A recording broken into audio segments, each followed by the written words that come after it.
Assalamualaikum warahmatullahi wabarakatuh. Waalaikumsalam warahmatullahi wabarakatuh. Selamat siang, semangat pagi. Kali ini kita akan mencoba mengupas lebih jauh tentang apa tugas, peran, fungsi, manfaat dari unit pengelola bendungan. Nah, pada siang hari ini sudah hadir dua narasumber. Saya panggil kakak aja ya, kakak Eka dan kakak Fitri. Ini secara teknis beliau-beliau ini adalah sebagai pemangku di dalam unit pengelolaan bendungan, yaitu khususnya unit pengelola bendungan wilayah 2 dan 3 ya, Grobogan dan Pati, Kudus, Rembang dan Blora. Nah, ini sebagai perkenalan awal.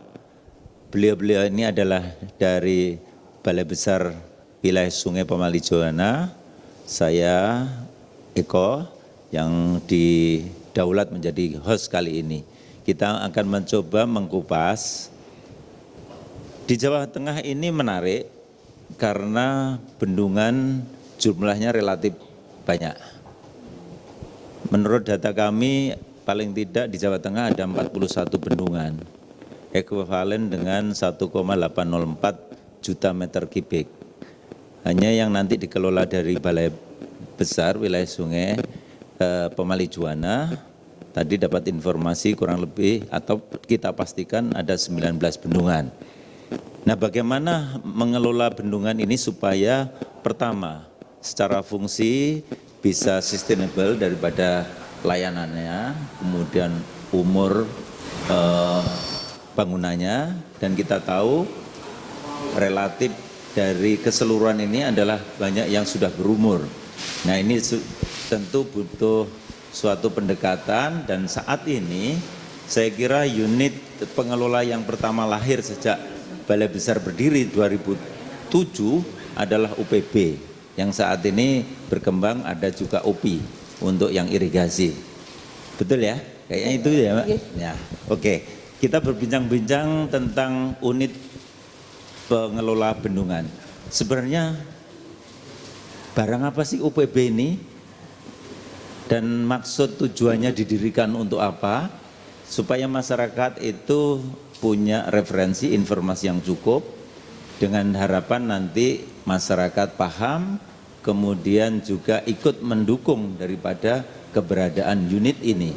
Saya kira itu Kak Eka dan Kak Fitri nanti bisa secara simultan gitu menjelaskan kepada publik supaya publik akan menjadi lebih paham, lebih tahu, dan kita saling mengisi untuk nguri-nguri daripada fungsi bendungan itu sendiri. Monggo dari Kak Fitri dulu boleh. Ya. Mohon izin Pak Eko, mohon izin Bapak Ibu sekalian. Perkenalkan, nama saya Fitri. Saya dari unit pengelola bendungan 3. Pertama-tama kami akan memperkenalkan dulu Bapak. Ada 19 bendungan yang dikelola oleh BPWS Pemali Juwana. Ada 19 bendungan itu di Kabupaten Brebes, Kabupaten Tegal, Kabupaten Grobogan, ada di Kabupaten Pati, Kudus, Blora, Rembang, di Kota Semarang ada, dan di Kabupaten Boyolali Bapak.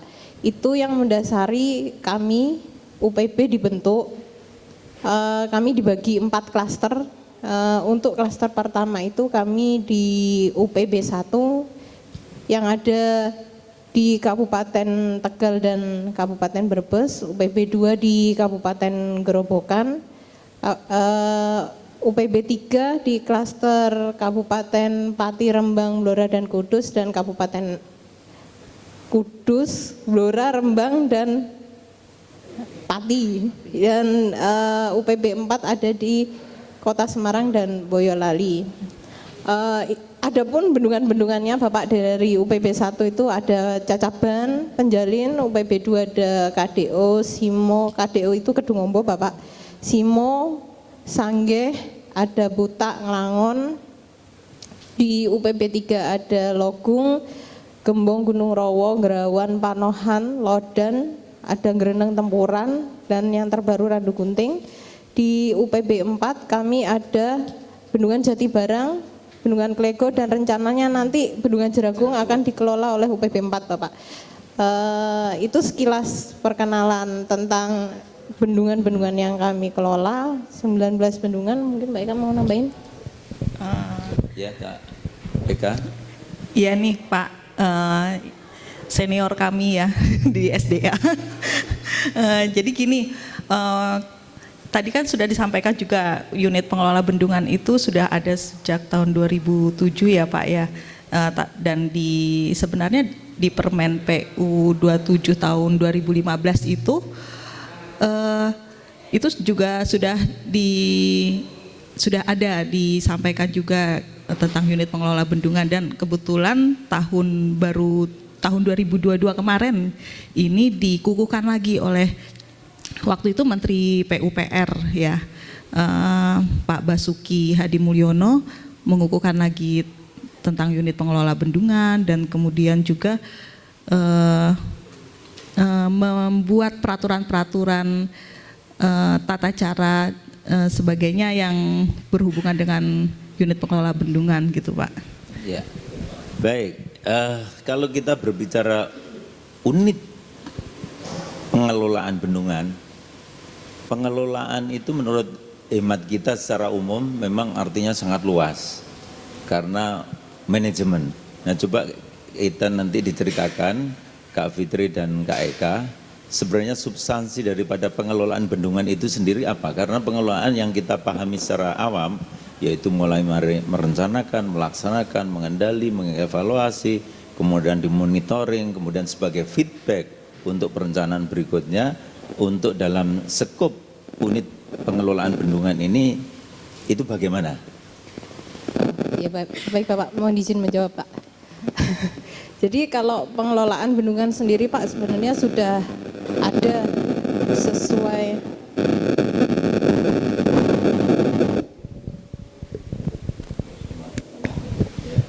Jadi kalau pengelolaan bendungan ini sebenarnya sudah ada di Permen 27 Pak tahun 2015 tentang bendungan, bahwa pengelolaan bendungan ini mencakup kegiatan untuk melakukan efisiensi Pak, efisiensi terhadap apa yang ada di bendungan sehingga bisa dimanfaatkan sesuai dengan apa yang direncanakan untuk bendungan tersebut. Selain itu untuk menjaga juga Pak keamanan bendungan, makanya bendungan ini harus dikelola dengan baik.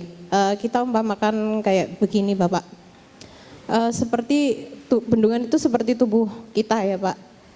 Tubuh kita itu kalau nggak dipelihara dengan baik itu bisa, kita nggak pernah tahu Pak penyakit-penyakitnya yang akan membuat tubuh kita semakin drop. Nah itulah yang terjadi dalam pengelolaan bendungan. Dalam pengelolaan bendungan itu kita ini Pak mengetahui apa yang jadi penyakitnya bendungan di permukaan maupun di dalam bendungan. Nah, dengan cara apa? Ya dengan cara dipantau, dipelihara, dioperasikan dengan baik. Begitu Bapak. Ada tambahan dari Kak Eka? Iya, kayaknya ini udah cukup sih Pak Udah sama cukup. Mbak Fitri.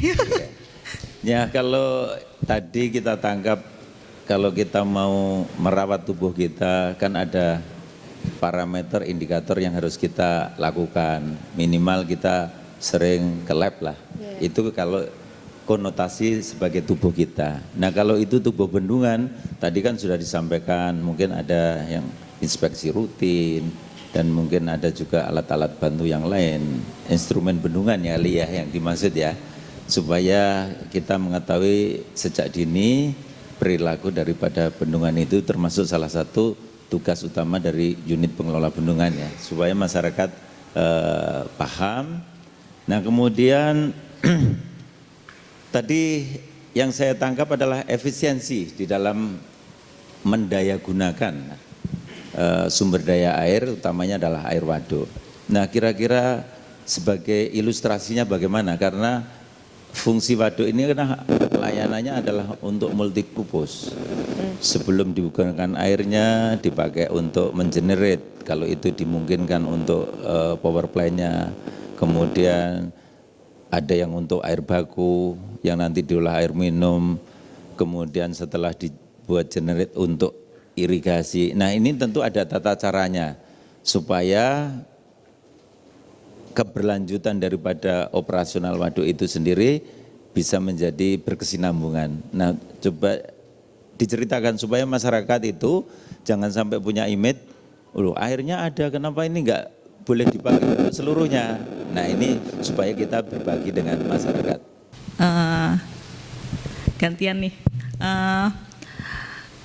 Tadi disampaikan untuk mengelola bendungan itu kita itu sebenarnya rencana tahunan operasi waduk.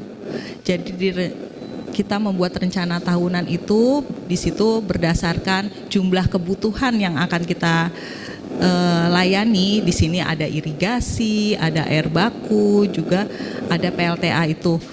Dan di sana juga ada jumlah tampungan waduk yang ada saat itu juga. Jadi kita itu merencanakan seperti meramalkan ini ya. Jadi kita meramalkan itu sama, kok jadi kayak Mbak Rara gitu ya. Nah ini, jadi kita meramalkan ini apakah air waduk itu akan bertambah atau berkurang. Itu kan kita sudah meramalkan dengan cuaca dari peramalan cuaca dari BMKG. Nah saat 1 tahun itu kita sudah meramalkan, kemudian air yang ada tuh segini, terus kita kelola ya, kita kelola dengan membagi air itu ke pengguna-pengguna air gitu loh. Sebenarnya ini Pak, kita membuat rencana tata operasi waduk itu, rencana tahunan operasi waduk itu disahkan oleh kami juga dari Kepala UPB, kemudian kita sosialisasikan itu kepada masyarakat, jadi kepada petani pemakai air, kepada PLTA, juga kepada air baku, kita sosialisasikan ini loh ada jumlah tampungan kita itu segini gitu, jumlah tampungan kita segini, yang bisa kita alirkan ke masyarakat tuh segini. Jadi kalau misalnya petani mau menanam pada misalnya bulan September, mereka mau menanam, ini kayaknya airnya habis nih. Nanti kalau kita menanam bulan September, bagaimana kalau kita menanam bulan Oktober? Nanti di sela-sela itu kan ada hujan gitu. Nah itu kita komunikasikan dengan petani-petani gitu Pak. Dibahas, disosialisasikan, iya, supaya ada kesepakatan dengan mengkombinasikan prediksi yang tadi informasi dari BMKG. Prediksi dari BMKG. Iya, oke. Menarik nih. Tadi belum kita sentuh. Bagaimana sih struktur unit pengelola bendungan itu sendiri? Mungkin ada kepala atau ketua, terus ada bagian apa saja supaya masyarakat juga tahu. Kemudian kira-kira dulu kenapa itu dibentuk UPB? Tentu jawabannya adalah untuk supaya tadi salah satu mempertahankan fungsi layanan, efisiensinya menjadi semakin tinggi, terus kemudian kalaupun itu ada suatu risiko daripada kegagalan itu jauh-jauh hari sudah bisa dikenali. Itu adalah salah satu upaya dibentuknya UPB. Bisa diceritakan alasan dibentuknya UPB, kemudian secara bagan struktur organisasi bagaimana supaya nanti di dalam manajemennya sumber daya manusianya itu bisa tergambarkan dengan baik dan dipahami oleh masyarakat luas. Baik, oke Pak. Jadi alasan kenapa sih dibentuk UPB itu salah satu aware-nya, perhatiannya Pak Menteri terhadap pengelolaan bendungan Pak. Jadi kenapa UPB dibentuk itu, jadi agar membuktikan bahwa Kementerian PU itu selain membangun Pak, dia juga bisa mengoperasikan dan mengelola dengan baik, sehingga nanti umur layanannya, efisiensinya juga bisa tercapai dengan baik. Sedangkan struktur organisasi kami Pak, kalau pemilik bendungan sudah pasti Pak Menteri PU, kemudian dalam mengelola Pak Menteri itu dibantu oleh Bapak Kepala Balai. Nah kami, Pak Kepala Balai sebagai atasan langsung kami, di mana Pak Kepala Balai itu dibantu oleh Kabid OP sebagai pembantu atasan langsung. Nah kami koordinasi kepada pembantu atasan langsung maupun pembantu atasan langsung kami, yaitu Kabid OP maupun Pak Kabalai Pak. Kemudian kami di lapangan dibantu juga oleh Kasat Pak, Kepala Satuan Operasi maupun Kepala Satuan Pemeliharaan. Nah, kalau Kepala Satuan Operasi itu di bawahnya adalah petugas operasi dan petugas pemantauan Pak. Sedangkan Kepala Satuan Pemeliharaan di bawahnya itu dibantu oleh petugas pemeliharaan dan petugas pengamanan kawasan. Itu strukturnya seperti itu Pak Nggih. Ini supaya masyarakat juga paham nih. Jangan sampai dibayangkan ini kayak operasi itu kayak operasi kita mau ke rumah sakit nih. Lebih detail, ada dua kan tadi fungsinya, fungsi sebagai operasi, mengoperasikannya, kemudian dalam kedua adalah pemeliharaan, ada perawatan dan pengawanan. Nah agak lebih dispesifikkan operasi itu apakah juga termasuk mengatur pengeluaran airnya, terus kemudian mungkin juga sampai pengawalan airnya sampai ke tempat tujuan supaya tadi fungsi efisiensinya tercapai. Nah kemudian pemeliharaan pasti ada pemeliharaan, pengamanan, perawatan supaya kita lifetime-nya daripada waduk itu tercapai. Nah ini secara detail operasionalnya itu diberikan gambaran supaya nanti masyarakat, oh berarti saya bisa memberi kontribusi terhadap apa yang menjadi tugas daripada unit pengelola bendungan. Coba disampaikan ini. Ya.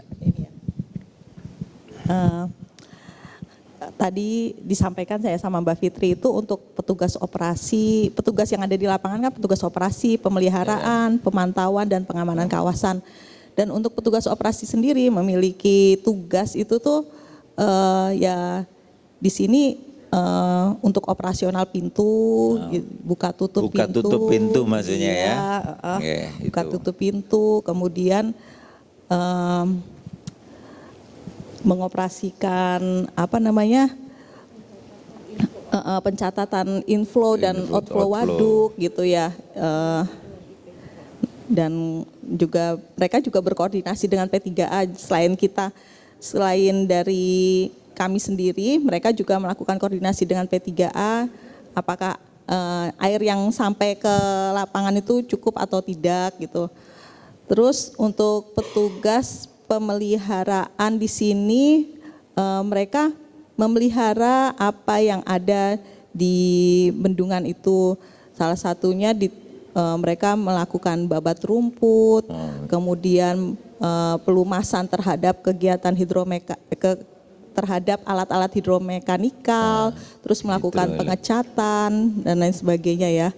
Kemudian untuk petugas pemantauan, nah ini yang dipantau oleh bendungan, yang dipantau itu banyak di sini. Mungkin yang terutama ya di sini pisometer, kemudian vinot, kemudian AWLR-nya juga, TMA-nya juga gitu. Banyak instrumentasi bendungan, tapi antara bendungan satu sama bendungan yang lain kan berbeda-beda ya instrumentasi yang ada. Kemudian kalau untuk petugas pengamanan kawasan itu mereka menjaga kawasan tersebut. Jadi di sini nih ada zona-zona di dalam bendungan itu ada zona-zona, jadi zona terbatas dan juga zona umum. Nah, dari petugas pengamanan kawasan itu mereka mengawasi di zona terbatas itu. Jadi hanya orang-orang tertentu yang memang bisa masuk ke dalam zona terbatas itu gitu. Ini untuk pengamanan tadi ya. Pengamanan tadi. Ya, oke. Baik.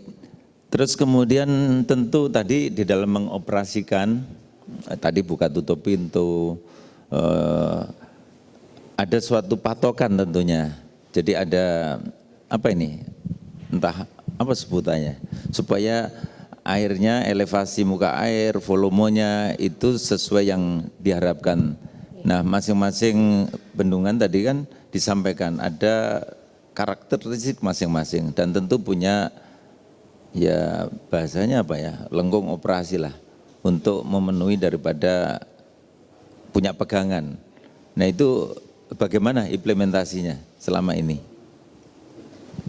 untuk petugas operasi pemeliharanya? Baik Pak.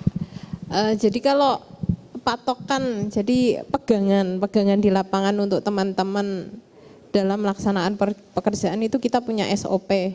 SOP di sini adalah standar operasional prosedur Pak. Jadi kami diwajibkan untuk menyusun SOP petugas-petugas kami di lapangan.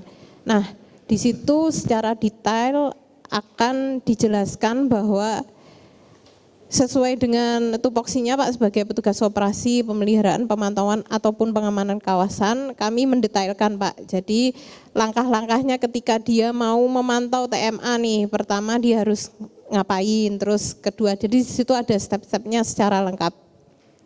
Di situ pun juga di SOP juga sudah ada penjadwalan Pak, jadi TMA harus dipantau setiap hari, setiap jam berapa itu kami sudah detailkan di SOP. Kemudian di situ juga ada isian bahwa mereka harus menulis Pak, menulis TMA hari ini pada pagi hari berapa MDPL, di sore berapa MDPL. Terus kemudian kami juga mengevaluasi terhadap perubahan TMA kami bendungan. Nah, itu semua ada di SOP kami untuk keempat petugas atau operator di lapangan.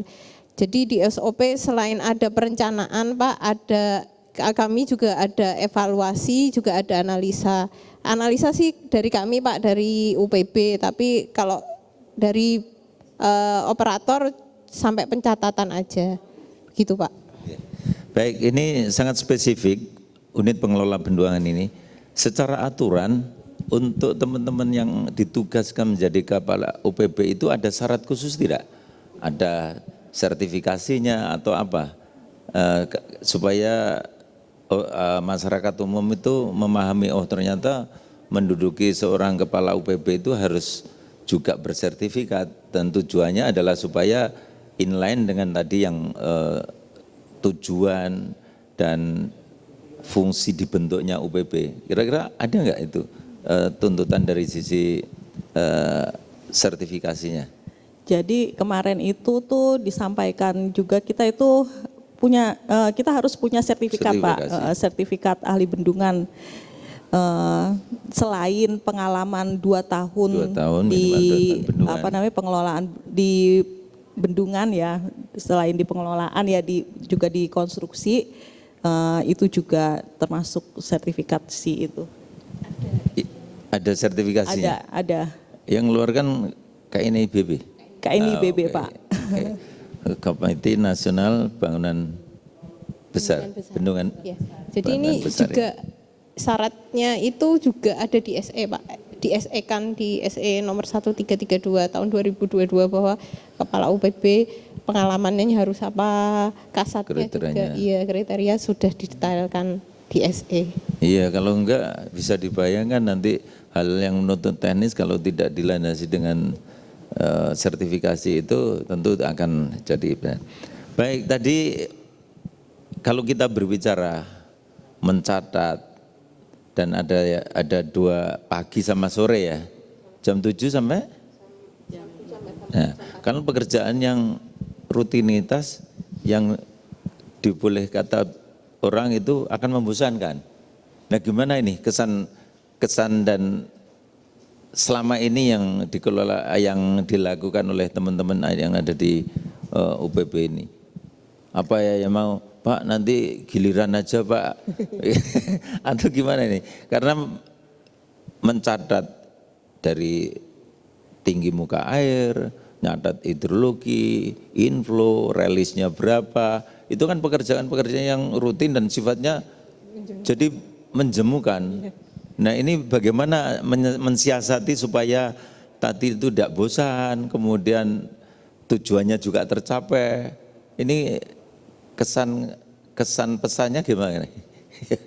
Kalau ya bukan kalau kesah, nanti kalau kesah itu dinarasikan negatif, berarti banyak kesahnya saja, banyak keluhnya. Tetapi ada hal-hal yang menarik sebenarnya menjadi tantangan sebagai pengelola bendungan.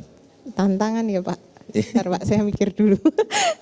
Jadi kalau tantangan ya Pak, karena ini adalah ilmu baru buat kami Pak, terus terang. Kami juga baru banyak belajar tentang pengelolaan bendungan. Ternyata ilmu kami itu enggak ada apa-apanya Pak. Di lapangan itu kami banyak belajar dari lapangan, banyak masalah di lapangan. Kami sebagai pengelola bendungan juga baru tahu Pak, ternyata serumit itu mengelola bendungan itu open-open. Istilah orang Jawanya open-open ya Pak. Apalagi bendungan kita itu kan banyak yang bendungan tua. Semakin orang tua kan semakin open-openannya agak lebih jelimet Pak, enggak rewel Pak, jelimet. Agak rumit. Jadi kami harus memang belajar lebih banyak, belajar lebih cepat Pak, karena unit pengelola bendungan kemarin dibentuk dengan cepat, jadi kami harus menyesuaikan ritmenya. Kalau kesan yang lain sih Pak, ini sih Pak lebih ke ternyata di lapangan konflik sosialnya luar biasa. Nah, contohnya ini konflik sosial dengan pemanfaat air Pak, terutama petani. Nah, kadang kita punya RTOW yang sudah kami susun. Sebenarnya itu kan sebagai MOU antara pengelola bendungan dengan pemanfaat air, tapi kadang petani yang menginginkan bahwa tidak tahu, sebenarnya petani itu belum tahu aja Pak kondisi bendungan itu seperti apa, minta rilis air lebih, minta rilis. Nanti mungkin Mbak Eka yang lebih banyak Pak, karena dia yang ada di sistem KDO ya, kalau saya kan irigasinya kecil-kecil. Nah, tapi setelah dijelaskan semua tuh butuh koordinasi sama komunikasi. Setelah dijelaskan dengan kondisi air yang sekarang kalau dimanfaatkan terus-menerus akan membahayakan bagi bendungan. Nah, itu mungkin yang perlu disampaikan kepada petani. Nah, itu konflik-konfliknya tuh berhubungan dengan masyarakat sih Pak kalau kami di pengelolaan bendungan. Mungkin Mbak Eka mau curhat nih, soalnya banyak banget Mbak Eka Pak. Waduh, Gedung Ombo itu melayani kurang lebih berapa? 58.000 hektar ya? 64.000. 64. Iya. Mulai dari Sidorejo, Sedati, Kelambu kan. Ya. Nah, gimana suka dukanya tadi? Bayangan 64.000, kalau itu penggarapnya hanya 0,25, berapa orang terlibat itu? Berarti 4 kali 64.000 kan? Sekitar 250-an ribu orang. Nah, kalau punya karep sendiri-sendiri itu gimana cara melayaninya untuk rilis waduk Gedung Ombo ya Pak. Jadi ini sih yang barusan aja terjadi ya Pak ya. Dan sebelumnya kan kalau untuk Waduk Gedung Ombo ini setiap awal MT itu kan kita selalu ada musyawarah gitu ya Pak ya. Sudah ada sosialisasi ke petani-petani. Nah, kemarin yang terakhir kali itu pada saat MT3 yang harusnya kita tutup air rilis, kami diminta untuk pembuka air rilis Pak. Jadi itu dihilir Pak, jadi kami diminta untuk buka air untuk rilis, padahal kami juga memang harusnya ada pemeliharaan di hidromekanikal, yang pemeliharaan di hidromekanikal itu kan setiap tahun sekali gitu Pak. Dan untuk elevasi waduk juga semakin rendah gitu loh, semakin rendah. Jadi kita harusnya menampung air lagi untuk MT1. Nah ini kita merilis air, tapi untungnya bertepatan dengan kemarin tuh udah mulai musim hujan di hilir, jadi itu membantu menyelamatkan kami juga gitu Pak. Ya, baik. kita berbicara pengelolaan bendungan tentu untuk mempermudah kita sudah pasti disupport dengan suatu sistem. Yang tadi representatifnya kalau bawah minta air, begitu terjadi hujan, nah bagaimana ini merangkai di dalam sistem itu, oh di bawah hujan nih, nggak perlu air lagi nih supaya tadi fungsi storage-nya bisa kita jaga sesuai lengkung operasionalnya. Ini terutama yang bendungan gede kan sudah dilengkapi dengan sistem informasi yang sudah sudah ada. Nah, boleh diceritakan dong untuk yang Waduk Kedungombo supaya masyarakat itu bisa memanfaatkan daripada sistem informasi dan intinya kita hemat air untuk efisiensi. Itu ya Pak ya. Kalau di Waduk Kedungombo sendiri kita punya ini sih Pak, WA group ya. Jadi tiap penjaga bendung ini selalu menginformasikan tinggi muka air dari bendung, terus yang digelontorkan untuk irigasi, kemudian cuaca di situ. Kita punya itu. Jadi sebelum melakukan rilis, kami itu juga mengecek juga di BMKG ini kira-kira di hilir ini hujan enggak gitu. Kita lihat di kecamatan ini, kecamatan ini. Kita lihat seperti itu. Jadi akhirnya kita rilis air, kemudian dari penjaga bendung kan kalau misalnya ada kenaikan air itu kan berarti kan air nih sudah mulai sampai sini nih gitu. Nah seperti itu mereka juga melaporkan tiap 3 jam gitu tuh Pak. Oke, ini supaya ada interaksi dari masyarakat, informasi dari masyarakat, karena petugas kita juga kan terbatas. Nah, informasi masyarakat ini menjadi sangat penting dan itu memberi kontribusi kepada efisiensi pemanfaatan atau rilis air di waduk. Nah, kemudian harapan ke depan, waduk ini kan sebagai respon daripada catchment area di atasnya. Nah tentu yang jauh lebih kita dorong adalah bentuk perhatian dari masyarakat yang di hulu supaya air yang datang itu kalau bisa ya hanya air saja yang datang ke waduk, tetapi prakteknya kan tidak. Jadi serba ada, mau dari kasur, mau dari pempes, dari pohon pisang, pohon jagung, semua masuk di kom atau waduk. Ini kan sungguh berat untuk kita lakukan pengelolaan. Nah harapannya atau upaya-upaya apa yang selama ini sudah dilakukan oleh pengelola bendungan supaya masyarakat di hulu itu punya kontribusi di dalam memberikan kegiatannya itu paling tidak mengurangi dampaknya terhadap air yang terkumpul di waduk. Mungkin bisa diceritakan karena kita pernah dengar bagaimana pemberdayaan masyarakat di sekitar waduk. Nah ini yang tetap harus kita uri-uri. Ya.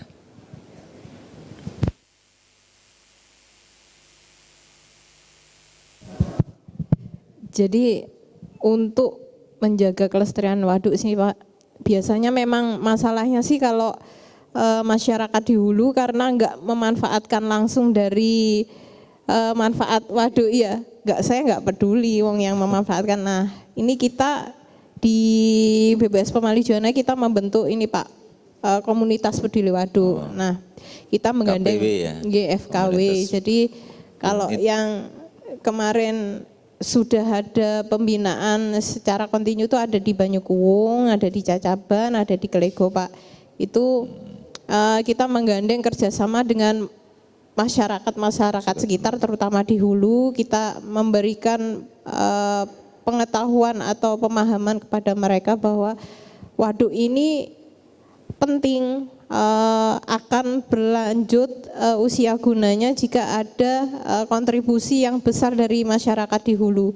Karena bagaimanapun kan air kita dapatnya dari hulu ya Pak, makanya kita menggandeng mereka untuk kita ini Pak, ngasih ini Pak, nanam bibit, terus kemarin ada kita menanam, ada bantuan dari balai untuk mesin-mesin pemotong rumput dari balai, terus bibit-bibit tanaman. Nah itu diharapkan nanti bisa dimanfaatkan oleh masyarakat hulu.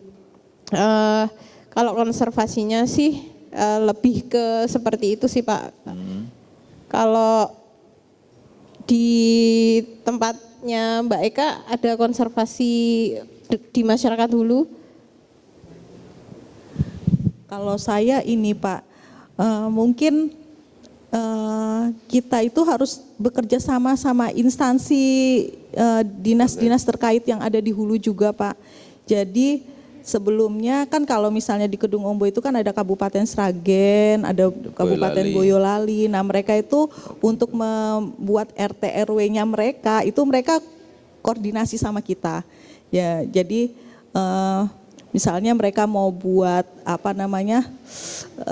tanaman musiman, tanaman musiman gitu Pak di hulu, di sempadan dari waduk. Nah itu kita kan komunikasi juga sama mereka. Mereka kan membuat izin RT RW itu loh Pak. Nah itu jadi kita harus ini saling kerjasama dengan dinas-dinas terkait juga untuk itu. Kemudian juga untuk di perhutani sendiri kan mereka juga ada menyewakan lahannya gitu. Ya kan mereka suka menyewakan lahannya. Nah, lahan yang disewakan itu dibuat ladang oleh orang-orang yang ini gitu. Orang-orang yang menyewa gitu loh, dibuat ladang-ladang itu. Perhutanan sosial ya? Perhutanan Iya. sosial. Nah, seperti itu kan menambahkan ini beban. Sedimentasi di waduk-waduk itu Pak gitu, seperti itu. Kalau menurut Mbak Eka sama Mbak Fitri itu tadi kan secara konseptual itu harus vegetasi ya. Tetapi kira-kira saat ini itu dengan perhutanan sosial itu ada suatu perubahan jenis tanaman enggak? Oh dulu tanaman keras, sekarang apalah? Ada enggak pengamatan di lapangan itu? Ya saya guide lah, berupa jagung, musiman, benar? Ada yang kasusnya itu? Kalau jagung enggak ada, di tempatnya ada. Daerah Kedung Ombo mungkin masih banyak kan? Ya itu memberi kontribusi. Nah itu tentu kita harus berani mengevaluasi diri, karena nanti jumbo dengan cita-cita pemerintahan sekarang yaitu untuk dukungan kepada ketahanan pangan.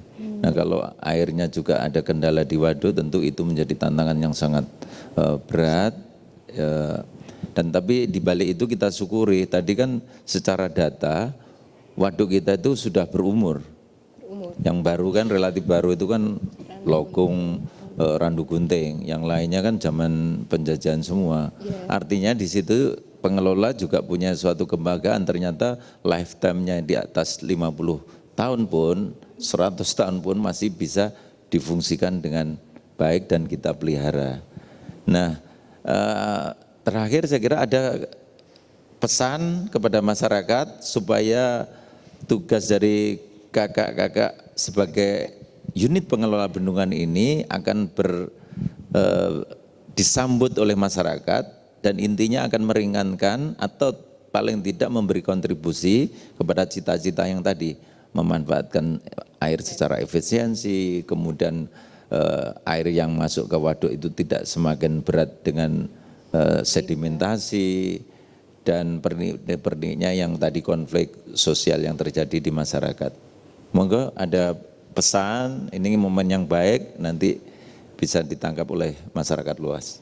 Jadi pesan dan kesan untuk bagaimana sih menjaga bendungan itu biar nanti bendungan ini bisa berumur panjang seperti yang disampaikan sama Pak Eko, mungkin lebih dari 100 tahun.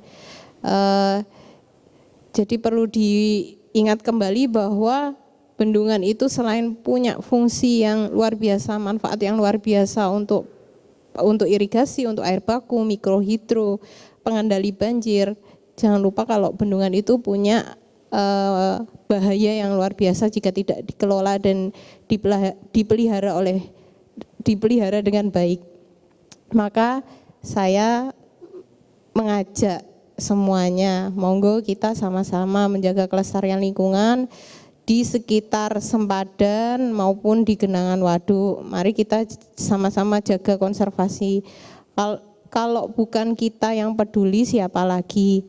Kita pasti ingin menurunkan hal-hal yang baik untuk anak cucu kita. Jadi semoga dengan berlangsungnya bendungan ini, dengan panjangnya umur bendungan ini, kita bisa memberikan warisan yang baik pada anak cucu kita. Mungkin itu Mbak Eka mau nambahin? Mbak Eka, ada tambahan? Kalau saya lebih kepada ini sih, ya itu benar sekali. Kita harus saling menjaga ya dari hulu ke hilir. Jadi untuk sumber daya air ini tidak bisa dikelola oleh per bagian dari daerah, tapi harus dikelola secara terpadu dari hulu hingga hilir. Jadi kita harus saling bekerja sama. Jadi agar air itu bisa tetap mengalir hingga ke hilir, juga agar air itu tetap memiliki sumber di hulunya itu. Saja Pak. Oke, baik, terima kasih Kak Eka dan Kak Fitri. Kita coba kita bukan simpulkan, tetapi ada suatu pointer gitu ya, supaya bendungan kita itu berumur sesuai lifetime-nya, bahkan lebih kalau bisa. Nah ini bisa kita sampaikan. Masyarakat tentu diharapkan punya kontribusi, terutama kepada konservasi sumber daya airnya. Nanti tantangannya kan konservasi yang bagaimana kondisinya sudah begini. Pasti kita harus punya semangat yang sama mengembalikan sebagaimana 20-30 tahun yang seperti yang dulu yang pernah kita ada effort restorasinya. Kemudian efisiensi yang tadi disampaikan adalah bagaimana kita mendaya gunakan sumber daya air yang kita sudah kita terima sebagai anugerah. Belum tentu setiap negara itu punya curah hujan yang begitu tinggi seperti di kita. Mari kita daya gunakan dengan sangat bijak, dengan arif. Ketiga tadi disampaikan juga, bendungan selain bermanfaat, ingat kalau kita sampai alpa, lupa bagaimana kita memelihara, menjaga keamanannya, ada juga daya rusaknya yang begitu tinggi, begitu hebat. Dan kemudian ketiga itu bisa dilaksanakan kalau masyarakat juga bisa memberikan kontribusi melalui pemberdayaan masyarakat, kemudian secara teknis UPB ini juga didukung dengan sistem informasi sumber daya air yang memadai. Tentu itu adalah suatu konsep, tantangannya adalah cita-cita itu bisa diimplementasikan secara teknis oleh teman-teman dari unit pengelola bendungan. Saya kira demikian, terima kasih. Semoga podcast ini bermanfaat bagi kita semua. Amin. Wabillahi taufiq hidayah. Wassalamualaikum warahmatullahi wabarakatuh.